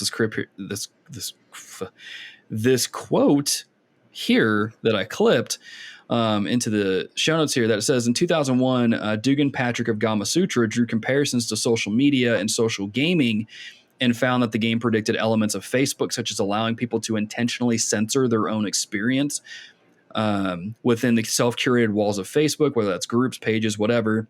In 2016, Alex Wiltshire of Glixel found the game to be strangely prescient of not only its own time, but also today, noting how it dodged truth at every turn and comparing it to post-truth politics, Facebook's curated newsfeed, in the 2016 United States presidential election, with how a lot of the social media groups were supposedly like censoring information, manipulating information, those kind of things. I'm not here to debate if that's what they were doing. I'm just saying that that's what it's alluding to. Further comparisons have been drawn to concepts that became mainstream during the 2010s, such as fake news, echo chambers, and alternative facts. According to Cameron Kunzelman, I'm probably mispronouncing your name incorrectly, I'm sorry, of Vice, Metal Gear Solid 2 is politically relevant in 2017. It still is in 2022. And in March 2018, Games Radar drew comparisons to recent political events, including the Facebook Cambridge analytical data scandal and the investigations involving Russian interference in the 2016 United States elections. And even recently, we talked about this in the news recap a couple of episodes ago, how the former, Prime Minister of Japan was assassinated. Yeah. And then Kojima was to blame for it because like people on, I forget the name of people on Reset Era were like circulating a picture around of Kojima saying like, oh, this is him. And then some of the political people over there got wind of it and they were saying, yeah, this is it. And it's just like, this all kind of ties into this game here with how what the Patriots want to do. They wanted to control information. And it makes you think, especially now, maybe not so much back in 2001, but now it's like, this is kind of what social media companies do now. Is the Patriots knew the dum-dums were out there. Like all of us who, who do spread misinformation or whatever. Yeah. I'm talking about all of us collectively. We're all culpable a little bit. But yeah, so like there again, you look at the Patriots, you look at Solidus, and then you look at Snake / Raign and their plight, and you're all kind of like, yeah, I could see where they're coming from. Like all three of those guys, all three of those groups, like why they would want to maybe do these things or whatever. It's really fascinating when, here I am replaying it. I'm like, so who is the bad guy here? Yeah. Because like you said, you kind of align with Solidus at the end. You're like, yeah, I don't really want this Illuminati group, so to speak, controlling information and then censoring other people out, because that's just like that's just not good inherently. We should be able now to. He was a radical. He was trying to take over all of New York, but I mean, you kind of agree with kind of his where he's coming from a little bit. Yeah. But then at the same time, you might agree with the Patriots a little bit, because like, information out there that's meant to mislead people really shouldn't be out there. But at the same time, it's like, we can't just silence or cut people off just because of the potential that they might mislead others. That's why one of my favorite things that R.C. Sproul said, and I'm going to butcher the quote, but he talks about how the beautiful thing about unorthodox truth is that it forces the Christian to adhere to orthodoxy even more and study it even more. And, that's one of the things that I like about studying other religions, is that it allows me to better know like what I believe and why I believe it. That's why I thought like, whenever I tell people like, I'm studying Jehovah's Witness and I've got some of their tracks and stuff. And so I'm reading through it, and there'd be some people, either online or at my church, like, oh, you shouldn't have that because that's inviting bad things. And I'm like, well, not really. Like, I'm just trying to learn what they believe to better inform how I engage with them, but to also help me better understand what I believe and why I believe it. I don't believe that's real, but it's not misleading me. But I think in today's culture, because we're so driven by clickbait and we're so overwhelmed with information, that we don't take the time to really fact check things. We rely on Facebook to fact check things for us when we should be doing that ourselves. But because of how weighty of an endeavor that is and how time consuming it is, we don't do it. And so we just outsource it to other people. And in a way, we've kind of fulfilled what this game was predicting without even knowing it. And it's weird. It's creepy. It's unsettling. And even talking about it and thinking about it now makes my skin crawl a little bit. I'm hoping this episode doesn't get, blacklisted or silenced or whatever. But the Patriots take it down. Yeah, the main thing, man. The main thing is just the level of information that the game predicted, and just how, like you just said, Logan. It's like we're seeing misinformation everywhere because the media doesn't give a rip. Yeah. Before, when media mattered, you had like just newspapers or whatever, and the internet wasn't around. It mattered that you told the truth and that you presented the facts, and now that's not valued anymore in media. Yeah. And so you do have this flood of information. It's data, it's information coming to your eyeballs and in your brain as you're reading it, and who knows if it's right or not. No. And so that's literally what the Patriots are trying to keep from, is like, all right, too much information that's not correct, not how we want you to view it, at least. Yeah. And we're gonna filter that out. We're gonna filter that out so you get the right information. So yeah, it's just I know we keep saying we're beating a dead horse. It's wild how I know the internet was around in 2001, and it's not like it's not that prophetic, guys. Like, come on. It's like, well, then you write this story. Like, it's like, write it in like give the dude a little bit of credit, give the dude a little bit of credit. Yeah. And yeah, he's just one of those Kojima. He's just one of those artors of the industry. He's so good. And what's even crazier is that at the end of the game, you first hear of this, like this 3S program being the solid snake simulation. But then the AI switches it up and says, no, it doesn't stand for that. It stands for, and I wrote it down, selection for societal sanity. Yeah. And they try to spin it as like, oh, we're doing the good thing. We're trying to protect you guys. Where have we heard? Anytime you hear someone like a high up position saying, oh, we're doing it for your safety, it's like, are you really though? Because what they're trying to do is control human will and emotion. That's what they did with Raign throughout the entire game. So even when they're giving you the spiel of them being the good guys, you're like, no, you're terrible because you manipulated Raign the entire game. We were here and we witnessed it. Like, it's just nuts. And this kind of, the quote I read, people were talking about the 2016 election. Twitter got hit hard with a lot of allegations saying that they manipulated. No, it wasn't the 2016 election. It was the more recent one. Yeah. That they supposedly interfered and messed with that election results. But then, of course, people were saying, oh, no, Russia interfered and all this stuff. And so it's like, who do I trust? And it's just, we're in an age where you really can't trust anything you read. And so are we in a simulation? I don't flipping know, man. But this game is, I don't know, dude. Well, guys, before we wrap up the conversation, we can't talk about a Metal Gear game without talking about the bosses. Yeah, that's true. That's true. I feel like we need to go around and talk about what our favorite boss was, maybe. Jonathan, let's kick it to you, man. Sorry, let me do it. Did you have anything to add to that previous topic before we switch to the bosses? You guys pretty much summed it all up. It kind of made me wonder how Kojima kind of even views, Western culture. Because I just, since it's a game about, like taking place here, I just assumed that, he's looking at us or kind of referring to us. But he also might be looking at it as a worldwide thing. But it just kind of makes me wonder, like, where was his mind at, or what kind of things did he know about to kind of let him have that understanding of where we were going, and that things eventually got here. Because I can think of times where there was information that I received. There's one. It was a big case a few years ago. It had a lot to do with racial intensity and stuff.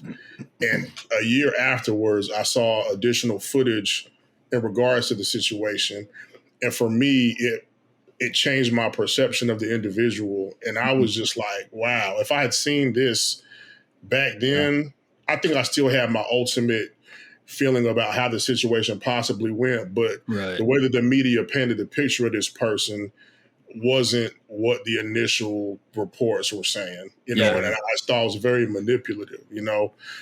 So it's you know, you post, you type the word vaccine on Facebook, you get thrown in jail for like a month, or you know, I typed the word traffic because I was talking about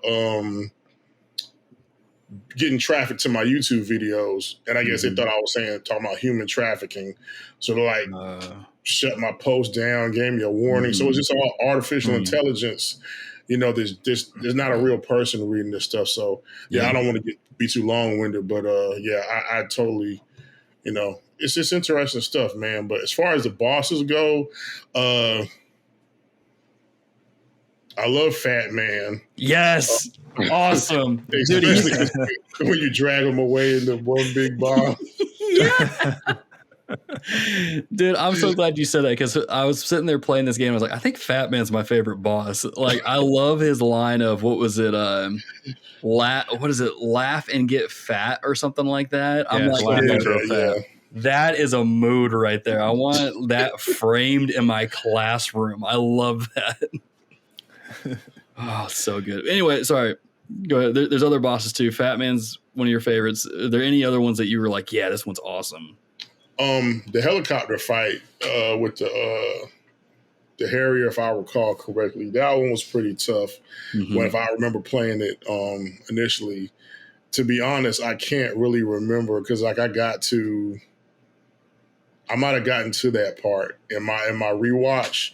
So you guys will probably have to jog my memory. Well, this is part of why Metal Gear Solid 2 is not as high up there as compared to the other Metal Gear games. I think this cast of bosses is the weakest in the entire series. Yeah. Besides 5. Well, yeah, besides 5. I don't count. I don't count 5 for anything. I count 1 through 4. Peace Walker is really good too. But anyway,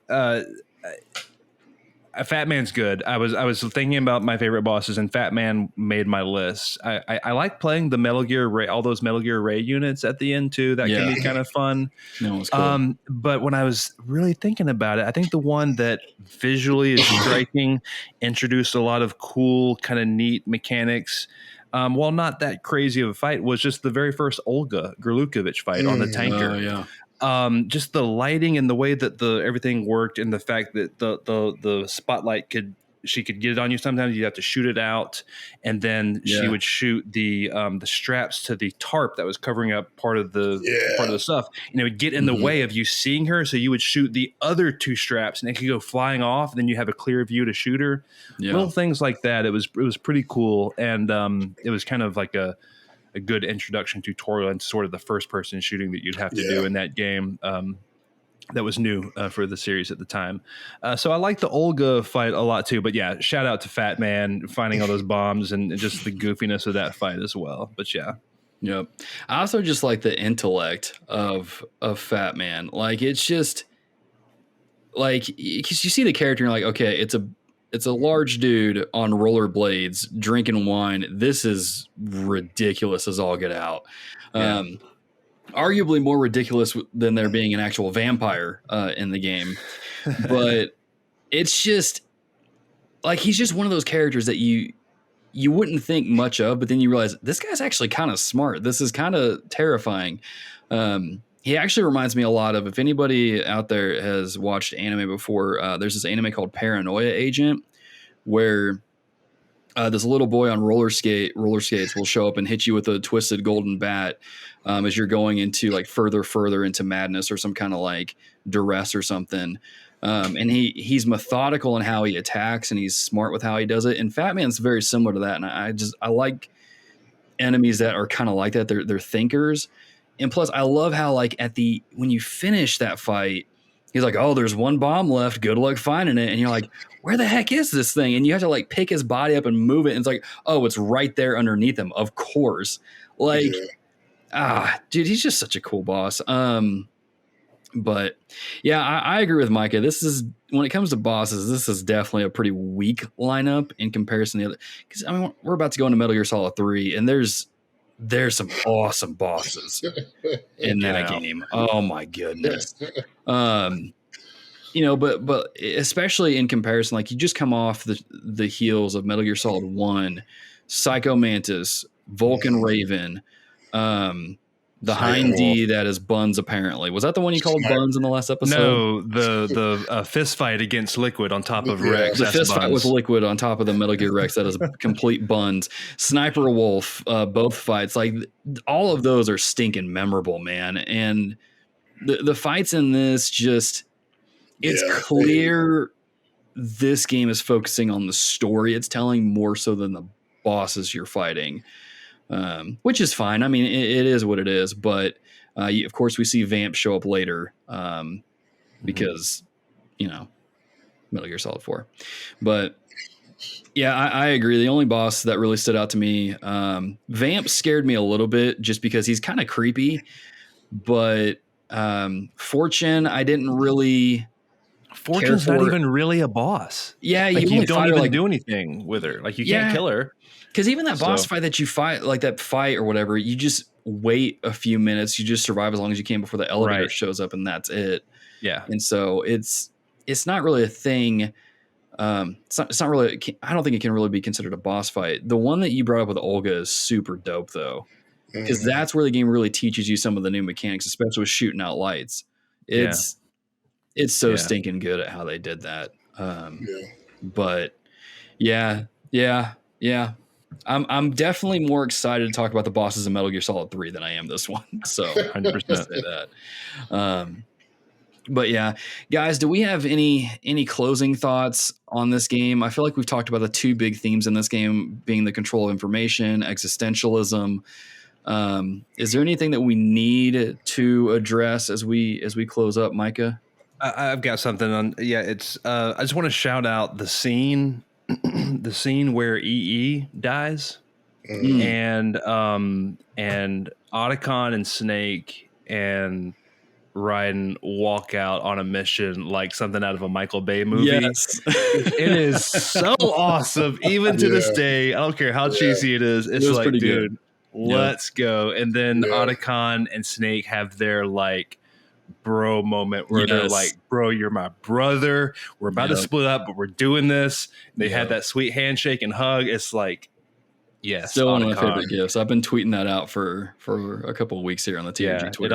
It always like brings a slight tear to my eye, but just a really cool scene, really well acted. And something I was pointing out on Twitter back then, 2001, I think Christopher Randolph was the voice actor for Otacon. People weren't doing performances like that.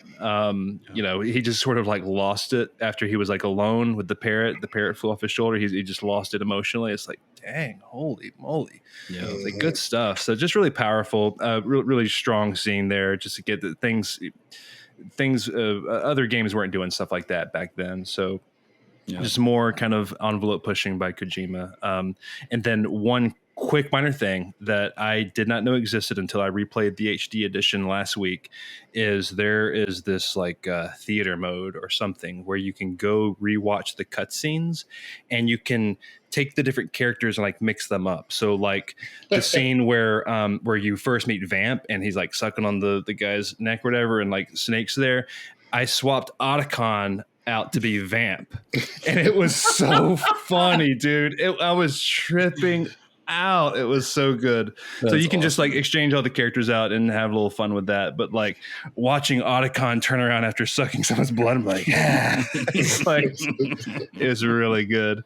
So yeah, shout out to that theater mode or whatever the heck it's called in the HD version. I'm gonna have to look that up. That's awesome. Yeah. Jonathan, what about you, man? Any final thoughts? Anything you want to touch on before we head out?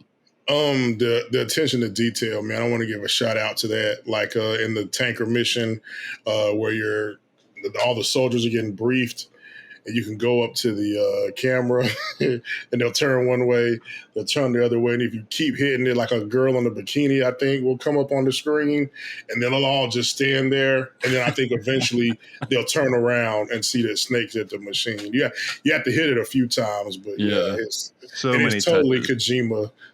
Like, is this the one that had magazines you could put on the ground too? Yep. Yeah. First introduced the magazines. Yeah. Oh gosh, that's funny to do. Oh, man. Yeah, I don't really have much to add. I will say that this is probably I want to say my second playthrough of this game. And like, I love this game, man. It's definitely, I don't know if it's as good as Metal Gear Solid 1. But like I love where Kojima goes with the story. I love existential storytelling like that. I love that kind of stuff, that kind of like stuff that really gets you to question reality. Ghost in the Shell did that in like the 90s or something with that anime. Not that I watched it then. I had to skip a lot of parts later in the years because, there's a lot of stuff in there. But Neon Genesis Evangelion is another one that does that. And I love that. I just love that kind of storytelling and the fact that this game took that and ran with it. And when you play it, or at least when I played it in this year, like it's just like, oh my gosh, this is the world we live in now. This is crazy. And it's just, I feel like this is one of those games that we can play like decades apart, like as we get further and further into time and just after the years go by, that we're just like, this is becoming more and more relevant as the years go by. And I just think it's timeless because of that. And so, oh man, but now we already started this train ride, man. We might as well go on to Metal Gear Solid 3. So dear listeners, y'all can look forward to that. I'm not going to give a date on it because I don't know when we're going to be able to get that out.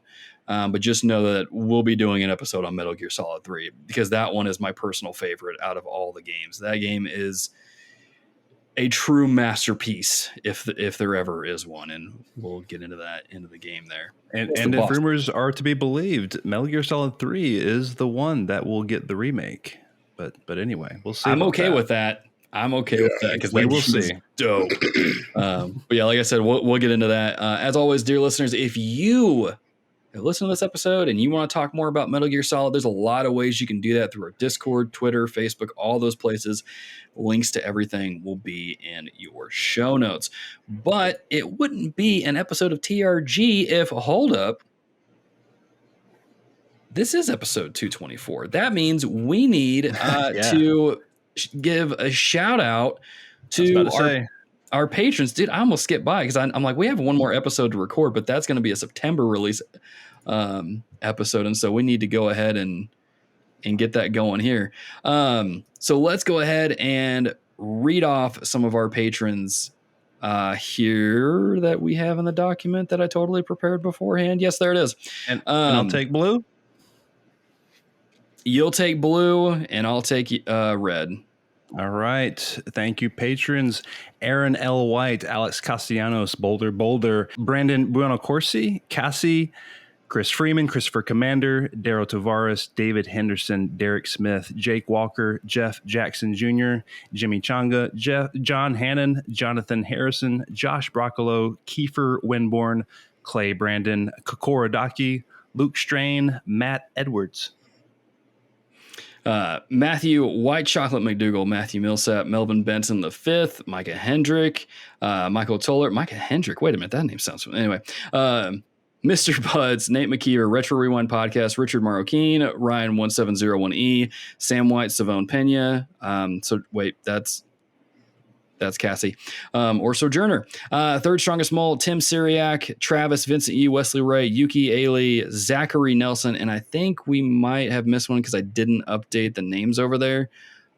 So let me check over here real quick. David Henderson, we already said I did. Okay, no, we're fine. Never mind. It's all right. Cool beans.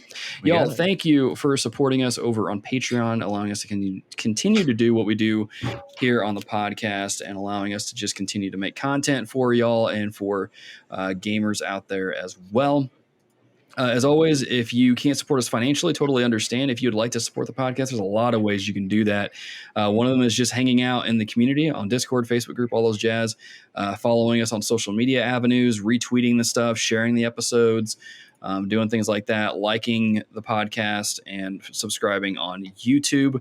Really am wanting to emphasize that at the end of the show. We're trying to really grow on YouTube. So if you haven't subscribed to the YouTube channel, go over there and do that. If you find a video on there that you really like and you know someone would actually blah, blah, blah. If you find a video on there that you know someone else would like, share the videos around, okay? I don't care if I get comments of people coming in like, you can't compare games to Persona all the time, Logan. That's not good. I do what I want. Let the comments come in. Actually, what was really cool, two things I want to highlight about the YouTube channel. One is I've noticed there's been several patrons that have been going over to the YouTube episodes and watching them and building up the watch time over there, liking them, sharing them. Greatly appreciate that. I know Alex Castellanos I've seen over there in the comments. I've seen John Hannon. I've seen Brandon Borna Courcier. I've seen Broccolope. Mm-hmm. I've seen several people going over. So thank you all for doing that. Yeah. The other thing I want to highlight is there was someone that came in to my Trails 3 video and said that they didn't get a chance to play the game and that Trails 3 is trash. And I'm like, man, that's just mean. So I have a chaotic neutral side that tends to come out sometimes. That's why I don't really let it get on the comment section a whole lot because it turns bad. I was like, you know what? I'm curious. Why do they think this game is trash even though they haven't played it? And that resulted in a really good conversation to where they wound up subscribing to the channel after the end of that conversation. So all that to say is, if you're a hater commenting on the comments, I will get you to subscribe to the channel just by being nice to you, because that's how we roll over here. But no, seriously, share the episodes. If people are mean in the comments, I don't care. I can handle that. It is what it is. I'm a high school teacher. I just don't care. But yeah, share that stuff. Enjoy it. We put that content out there for you to enjoy and for your edification. And no, you are not a loser if you play video games. I don't care if that one pastor on YouTube says so. You're not. So yeah. Enjoy the YouTube content. But other things that you can enjoy are in our recos. That's a really weirdly constructed sentence. But Jonathan, man, again, thank you for coming on the show. But what's something that our dear listeners should check out besides your YouTube channel that I will link to in the show notes, along with your Twitter, Instagram, all that jazz? If you have Hulu, Prey, the Predator prequel. Oh my gosh, yes. Recently came out. That was really good. So good. If you're into the MCU or comic book stuff, She-Hulk comes out this week. I don't know if by the time you guys see I think Friday, I believe, the 18th. So by the time that this will be on public feed, there will be people talking about in the Discord. I already know. Yeah. But yeah, those are definitely two of my recos. Right on, man. Right on. Micah, how about you? Yeah, I would second Prey. That was an outstanding Predator movie. Super good. I'm going to recommend the least known, probably least played game by Supergiant Games, the developer of Hades, Bastion, and Transistor. And the game is Pyre, their third game, which came out before Hades. This game is only available for PlayStation 4 and Steam or PC. Not available for Xbox or Switch for whatever reason. But this game is it's a text adventure. You get a lot of reading here, which is probably why it has the smallest audience. But basically, it is it's a story about these exiles that are trying to get back to their land, and in order to do that, they have to go through this ceremony called the Rites, which is basically like fantasy NBA Jam basketball. And awesome. So it's always a 3-on-3 situation where you got to take the ball and douse the other team's pyre, aka get a goal. And there's each of the different characters has their own stats and abilities, like sports players would, or fantasy players and or fantasy characters in an RPG or something like that. And it's really great because what you have these decisions to make, and if you win in the Rites, one of your teammates gets to go back home and you don't have them anymore. So you have to make the decision of who's going to get to go if you win. And it's really weighty, really well written. It is easily Darren Korb's best soundtrack. Wow. And it's just really underrated. Not many people played it, but it is so good. I think it's my favorite Supergiant game, better than Bastion and Hades and all of them. So Pyre, Supergiant Games, go check that out. Right on, man. I honestly forgot about this game until you brought it up just now, and I know I bought it So I'm gonna have to go download it and give it a go and see what I think of it. That sounds cool. My two recos is the first one is if you are a huge Metal Gear Solid fan and you like to read, I highly recommend Metal Gear Solid Hideo Kojima's Magnum Opus by Nicolas Courcier. You'll see the last name in your show notes. Really solid game that covers Hideo Kojima himself, the development of those games and the stories of those games and kind of where they went with the themes and stuff. Just a really good collection and kind of breakdown of the series as a whole and connects the dots with the stories and everything like that. So if you are confused by any of the stuff with the Patriots, the La La Lule Lo, or the plot of Metal Gear Solid 4 or anything like that, I'm sure we all were confused by that stuff at some point. Go read the book. It clears a lot of that stuff up. It connects the dots for you. So, maybe you don't have time to go play the games again, but you want to know how the games connect and what the story is. That's a great book. A little bit of a disclaimer, at least on the Kindle version, I believe this book was translated into English from French. So there are some weird grammatical errors and some of the words might be misspelled, not to the point that you can't like read it, but just to the point where like, okay, like it clearly is like not meant to be spelled this way because like the E and the A are swapped or something like that. So it's nothing major, but just know that going in. It is a really dope book though. The cover art is sick. It's that it's Big Boss's mechanical arm from Metal Gear Solid 5. It's just super cool looking. My other reco is because I know a lot of people that listen to this podcast are teachers that are going, you guys are going to be starting school back up. You probably are already back in school by the time this episode releases. I love to try to gamify stuff in my room as much as possible. And when I do reviews for tests and things like that before I give out a test, I've been using this website called Gimkit, Gimkit, that allows you to basically pull up a quiz and review content with your students, but you can play a game. There's an Among Us style version. It's not as good as Among Us, but it's good enough to where you can play it in a classroom and it's fun. There's Capture the Flag, there's Tag, there's a fishing game. Just go look it up. It's free to use. You can use it in your classroom, depending on how your school district handles that kind of stuff. But I used it last year. All of my students loved it. They couldn't get enough of like Capture the Flag and Tag. They loved that stuff. And so you can even create your own quizzes and stuff like that. So you can build your own, like you can make your own question sets and put those in the game. So they have to answer those questions as they play through to get points. You can look up ones that have already been made. So maybe you want to take a break and just do one based on cars or fruit.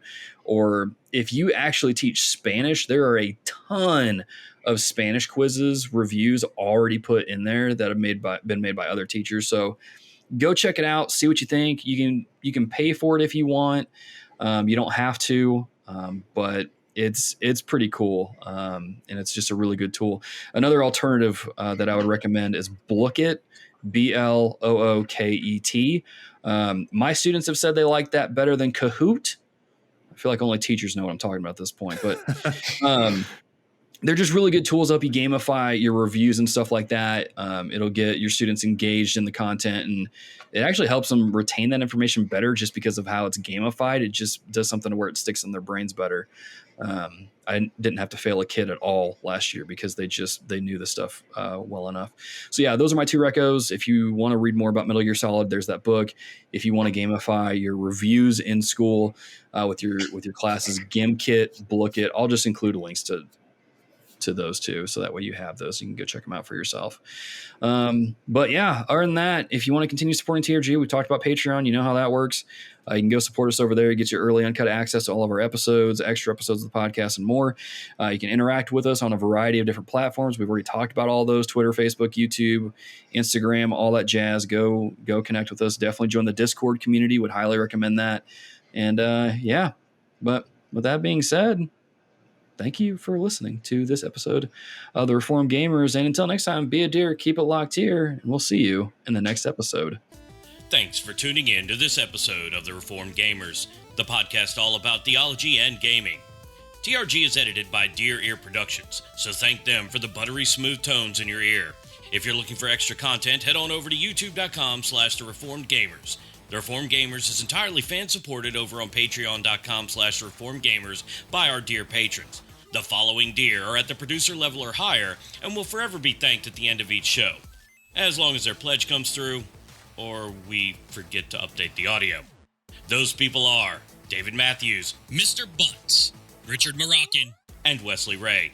Thank you for your support on patreon.com, keeping our controllers charged, and supporting Logan in his never-ending quest to collect them all.